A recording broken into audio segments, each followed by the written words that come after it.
អូនស្រីម្នាក់គាត់ឆាតមកខ្ញុំគាត់ចង់មកលេងប្រាសាទភ្នំទ្របតែគាត់អត់ស្គាល់អញ្ចឹងគាត់ស្គាល់តែម្ដាយគាត់ឃើញវីដេអូខ្ញុំអញ្ចឹងគាត់ថាកន្លែងប្រាសាទភ្នំទ្របនឹងស្អាតគាត់ចង់មកលេងតែគាត់ស្គាល់អញ្ចឹងស្មានចូលកលុកកលៀតណាអញ្ចឹងហើយខ្ញុំក៏ប្រាប់គាត់ថាយើងជិះមករហូតមកដល់ផ្លូវកែងហ្នឹងយើងមិនបាច់បោះតាណាទេហើយមកដល់ហ្នឹងក៏ដល់ភូមិស្កូវមើលពីចម្ងាយមកគឺឃើញមានភ្នំមានអីចឹងបងប្អូនហើយប្រាសាទភ្នំទ្របនេះគឺជាប់នឹងវត្តប្រើមាស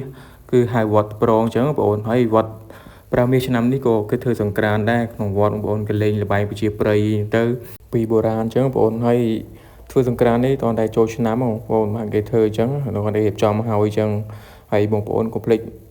មកលេងទាំងអស់គ្នាផងដើម្បីឲ្យបានមនុស្សច្រើនកុះកអញ្ចឹងបងប្អូន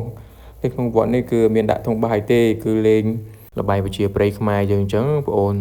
ហើយនេះលោកបងក៏រៀបចំបដាហើយបងប្អូនចាប់ពីខែ3ទៅហើយដល់ខែ4រួចម៉ោងបងប្អូនហើយខ្ញុំមកចូលលេងមួយផ្លែតអញ្ចឹងបងប្អូនព្រោះថាឃើញអាមុខមិញស្អាតហ៎ចូលដល់ក្នុងកាន់តែស្អាតបងប្អូនខានមកវត្តជូរដែរបងប្អូនហើយរៀបចំអញ្ចឹងទៅគឺមើលទៅអែមមែនតើបងប្អូនបន្ទាប់ពីខ្ញុំចូលលេងវត្តមួយសន្ទុះក៏ខ្ញុំចេញតាមខ្លងវាមិញហ្នឹងខ្ញុំចូលមិញហ្នឹងបងប្អូនដើម្បីថតទៅក៏ឲ្យគាត់ស្រួលមើលអញ្ចឹងហើយវត្តនិងប្រាសាទភ្នំទ្របគឺគៀនគ្នាទេ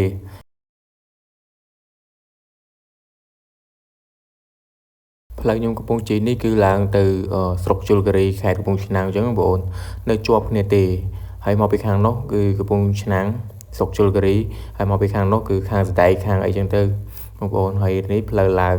គឺមើលទៅគឺស្រួលទេបងប្អូនមានពិបាកទេផ្លូវទៅប្រាសាទភ្នំទ្របផ្លូវចាក់បេតុងរហូតទេបងប្អូនហើយនេះផ្លូវខ្ញុំចុះទៅកន្លែងមើលទឹកទឹកថ្លាហ្នឹងខ្ញុំចង់មើលគៀកចឹងជាមួយក្មួយខ្ញុំបងប្អូនចង់មកលេងទឹកហ្នឹងក៏បានដែរល្ងាចគឺសវោមនុស្សហ្នឹងបងប្អូនល្ងាចព្រោះអ្នកមកលេងណាទឹកហ្នឹងហើយជាមួយទាំងអស់គ្នាថ្លាឡើងឆ្វេងបងប្អូនហើយមើលទៅ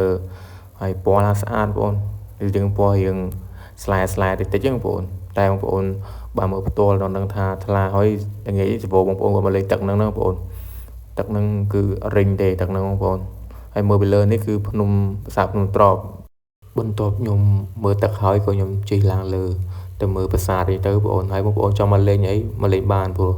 មកមើលប្រាសាទគឺអត់គិតថ្លៃគិតអីទេបងប្អូនមើលដោយសេរីអញ្ចឹងបងប្អូនហើយឮថាប្រាសាទភ្នំទ្របគេធ្វើសង្ក្រាន្តនៅកញ្ចុះទៀតបងប្អូនហើយកន្លែងកញ្ចុះនេះគឺធ្វើសង្ក្រាន្តតែអត់ដឹងថ្ងៃណាទេបងប្អូនបងស្រីប្រាប់ថាបើចង់មកថតឲ្យឯងមកថតបានវាធ្វើរួចអញ្ចឹងបងប្អូនតែខ្ញុំអត់ដឹងថាថ្ងៃណាធ្វើទេហើយធ្វើសង្ក្រាន្តនៅភ្នំទ្របនេះគេរៀបចំដូចជាបុរាណអញ្ចឹងបងប្អូនខ្ញុំលើបងស្រីគាត់និយាយអញ្ចឹងបងប្អូន